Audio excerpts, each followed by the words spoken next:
मैं कहता हूँ किस बाबा की गिरफ्तारी कराएं, बताओ तुम। 2 बाबा हैं वहाँ। सर, आपकी तस्वीर वायरल की जा रही है बाबा के साथ, कहा जा रहा है।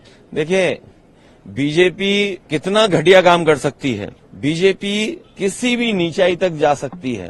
एक्शन ये चाहते हैं, मैंने सुना नहीं आपने, ये मुख्यमंत्री जाने और आपका चैनल जाने, कि अगर अनुमति 50,000 की थी तो प्रशासन क्या सो रहा था क्या? क्यों जाने दिया लोगों को? हमें दुख है, हमारी पार्टी को दुख है, और जिनके परिवार के सदस्यों की जान गई है, मैं उनके प्रति भी और उनको इस दुख के सहने की शक्ति मिले। जो हादसा हुआ है पूरी सरकार की लापरवाही है, प्रशासन की लापरवाही है, और ऐसा नहीं है कि उत्तर प्रदेश की सरकार और प्रशासन के लोग न जानते हों ये बातें, कि जब कभी भी इस तरह के कार्यक्रम होते हैं बड़ी संख्या में लोग आकर के शामिल होते हैं। जो जानकारी सरकार के पास थी उसके बावजूद भी सरकार को जो इंतजाम करना चाहिए था वो इंतजाम नहीं किया है। इस लापरवाही की वजह से जो जानें गई हैं उसकी जिम्मेदार सरकार है। बहुत से लोगों की जान बच सकती थी, न समय पर गाड़ियों का इंतजाम करा पाए, एम्बुलेंस का इंतजाम करा पाए, और कोई अगर अस्पताल पहुंच भी गया, इलाज के लिए गया भी है, तो उसको भी वो पर्याप्त इलाज नहीं मिल पाया जो इलाज मिलना चाहिए था। न ऑक्सीजन मिली, न दवाई मिली, न एम्बुलेंस मिली, और न कोई इंतजाम किया। इसके जिम्मेदार अगर कोई है तो भारतीय जनता पार्टी की सरकार जिम्मेदार है, जो बड़े बड़े दावे करती है। दुनिया में विश्व गुरु बन गए हैं, दुनिया में हम 5वीं अर्थव्यवस्था बन गए हैं, हम 3री अर्थव्यवस्था बनने जा रहे हैं। अर्थव्यवस्था का मायने यह है कि आप कोई भी इमरजेंसी में लोगों का इलाज नहीं करा पाओगे। किसी तरह की इमरजेंसी आ जाए तो उसमें आप लोगों की कोई सुविधा नहीं दे पाओगे।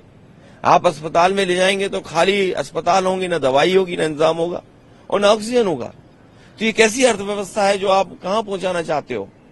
ये सब इनकी बातें झूठी हैं। जिम्मेदार अगर कोई है तो उत्तर प्रदेश की सरकार जिम्मेदार है, जिसकी वजह से इतने बड़े पैमाने पे लोगों की जान गई है। देखिए, सीएम के जाने से किसी की जान वापस नहीं आने वाली है। ये अगर उनके अंदर दुख था, सरकार के अंदर दुख था, तो पर्याप्त इंतजाम करने चाहिए थे प्रशासन के, और पर्याप्त इंतजाम करना चाहिए था अस्पतालों में, दवाई में। आज सरकार के पास क्या है? अगर कोई इमरजेंसी आ जाए, अगर कोई डिजास्टर अचानक हो जाए, कोई घटना हो जाए, तो सरकार के पास क्या इंतजाम है? क्या पिछले वर्षों से इतने से सरकार चल रही है, बस यही इंतजाम किया है कि लोगों की जान चली जाए? और उत्तर प्रदेश में कोई पहली घटना नहीं है जहां इस तरह की लापरवाही देखने को मिल रही हो। सर, आपकी तस्वीर वायरल की जा रही है बाबा के साथ, कहा जा रहा है। देखिए, बीजेपी कितना घटिया काम कर सकती है। बीजेपी किसी भी नीचाई तक जा सकती है। बीजेपी का अगर आप, जैसे आप पत्रकार साथी हैं, अगर आप उनके मन की बात ना करो, मन मर्जी की बात ना करो, तो सबसे पहला काम होगा आपको नौकरी से निकालना, और दूसरा काम होगा उस चैनल का बजट कम करना। ये कोई नई बातें हैं क्या? अच्छा, बीजेपी ये जो काम करती है, आप इतने जागरूक लोग हो, पार्लियामेंट, 2-2 पार्लियामेंट बिल्डिंग के बीच में खड़े हो, तब भी आप नहीं जाग रहे हो, बताओ। इसीलिए मैंने कहा था कि मंत्रिमंडल बदलेगा, मित्र मंडल बदलेगा।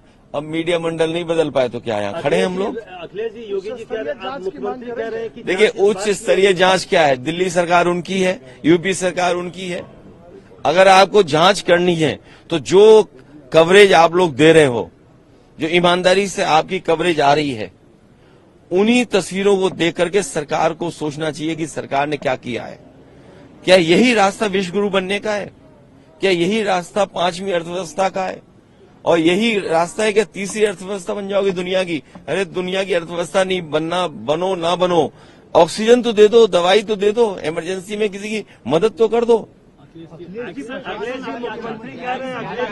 एक्शन ये चाहते हैं, मैंने सुना नहीं आपने, मैंने कहा कि अगर इस तरह के आयोजन हैं तो सरकार और प्रशासन को पूरा इंतजाम देखना चाहिए, पूरी जानकारी हासिल करनी चाहिए। आप पे इतनी बड़ी फौज है, इतने अधिकारी हैं, यूपी में सबसे ज्यादा आईएएस अधिकारी हैं, सबसे ज्यादा आईपीएस अधिकारी हैं, सबसे ज्यादा सरकार के पास हाथ हैं, सबसे ज्यादा बजट है, लगाइए वहां। किसने रोका है आपको?